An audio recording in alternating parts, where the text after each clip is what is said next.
Hello and welcome to my very first episode of The Wild Within. I am Madison and I am super excited about this. I am a little under the weather, so please bear with me, and hopefully by the next episode I will be good. So The Wild Within, I am super excited about it.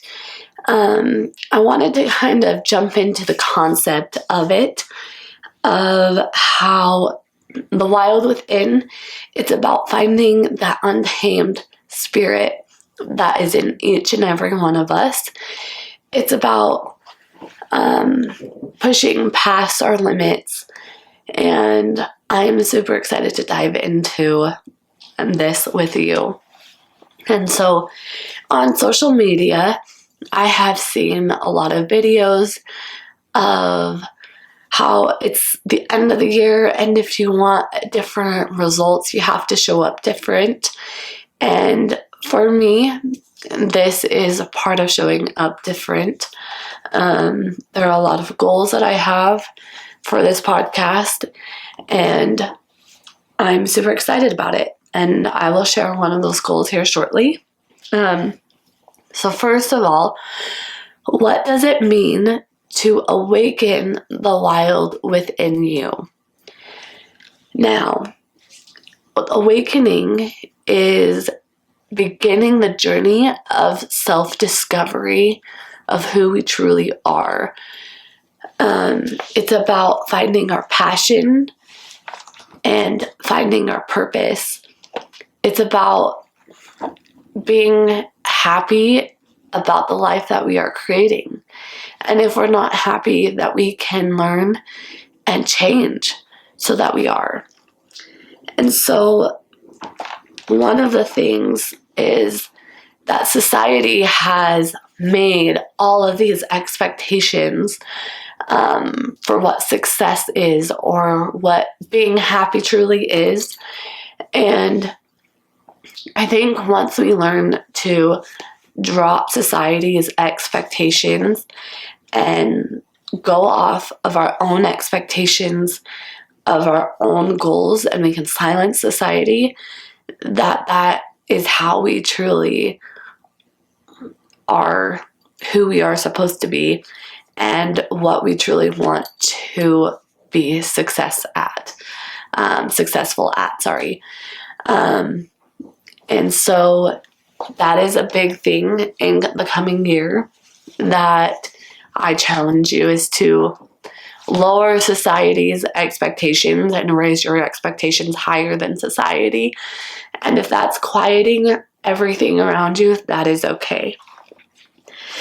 And so I wanted to talk about how you can identify your inner child, to find that untamed spirit that is in each and every one of us. So I have a few questions for you. One, when do you feel most alive? Two, what brings you joy and excitement? And three is my favorite. What dreams or goals have you suppressed due to fear or doubt? And I can answer all of these super fast, because I think, especially the last one, because I have suppressed a lot of things because of fear or doubt in myself, and that's so sad. And so if you can answer these three questions honestly, it's going to help you bring out the inner child that is in you. And I am at the end of my 20s, and there are so many things that I have suppressed. And one of them is creating this podcast. I have been so doubtful and so fearful of what others would think that I haven't done it. And I've wanted to do it for probably 4 years.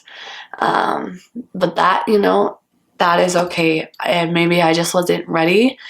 And it's a thought that never went away. And so I felt like I really needed to do it. And so with bringing out your inner child, I want to talk about overcoming barriers that we may have. And it is the fear of failure, the fear of judgment from others, the fear of stepping outside of your comfort zone, the fear of not being good enough. Those are all valid to feel that way. But something that I have learned is that most of the time when we are sitting here being so fearful, that nobody's even paying attention. Everybody is so consumed with themselves, and they're not even making a judgment. And if they are, they already are making a judgment, whether you're doing something or you're not doing something. So you might as well do something that you love to do, go forward with your goals, and still be judged, because they're still making judgments whether or not you do something. And so I have a few things that will help us overcome barriers, and that has helped me overcome my barriers as I have continued to practice over the last few months. And so number one is to build a growth mindset. I think something that I have learned is that if I am always wanting to grow and learn and know that I am not perfect and there are a lot of ways I can improve, that is a growth mindset for me. And I can push past goals that I've already succeeded. One of my big goals for this year is to run a half marathon in 2 hours or less. And I have been training for the last 3 months with cross training, eating healthy, and running to try to hit that goal. Will I succeed? I'm not sure, but I'm going to do everything in my power to try to get there. Number two is to surround yourself with supporting people and people that are in your corner. And this last year, I made a really big adjustment to the people that are in my life. And I was terrified of closing that door for probably a year or two, because I felt like I was maybe not supposed to, or I guess scared of what is on the other side. But as I have closed those doors and those relationships, they actually haven't contacted me in 3 months. And to me, that is like because it's crazy. I thought that I mattered to them, and I maybe still do, but there are people that are a part of your life for a lifetime. There are people that are part of your life for a season. And those people that are a part of your life for a season, that is okay. And once you close doors, you are able to progress and move forward and succeed. And it's a beautiful thing to see and to be a part of. And so I challenge you, if there are doors that you are trying to figure out if you have to close, do it. Your gut, your intuition always knows best. And so the last one is to take small, consistent steps to being authentic. And this is a big one, because if you're showing up authentic, you never have to change.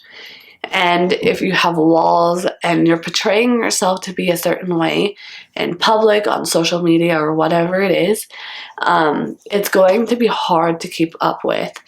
And people will see that true side. And so that is a big one.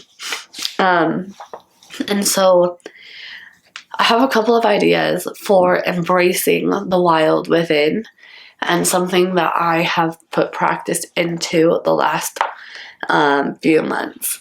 And so number one is bringing morning rituals in your morning to set intentions.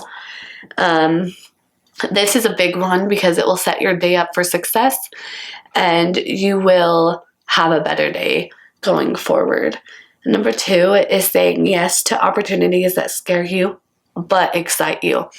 Obviously, you don't want to go jump off a cliff because that's probably dangerous. But if things excite you, do it. Say yes. Say yes to those opportunities. You won't regret it. And then another one is to reconnect with nature to fuel creativity and clarity. And that's part of silencing the world. I feel like being in nature, it's different. And you can find clarity in those moments when life is so hectic. And so 2025 is literally a couple days away. And if you're not a goal setter, that is okay. But I encourage you for 2025 to set an intention instead of goals. I am a goal setter. I love goals. I like all of it. It's my thing. But if you would, I would suggest to set an intention. My intention for 2025 is to ignite and evolve. I feel like those two words go hand in hand. For me, it shows that there is transformation, courage to change, action that needs to be taken. And I do have goals, but I will be focusing on my intention and breaking up my goals into quarterly goals instead of yearly goals, because I have less of a time frame to get those goals done, and hopefully I will accomplish more in 2025. And so if you would like to see a breakdown of how that is, please shoot me a DM and I would be happy to make another video of that. And also please drop your comment down below of what your intention for 2025 is. I am super excited to see, and I'm super excited to continue this journey with you of the wild within. And I hope you guys have an amazingly great Monday and happy New Year.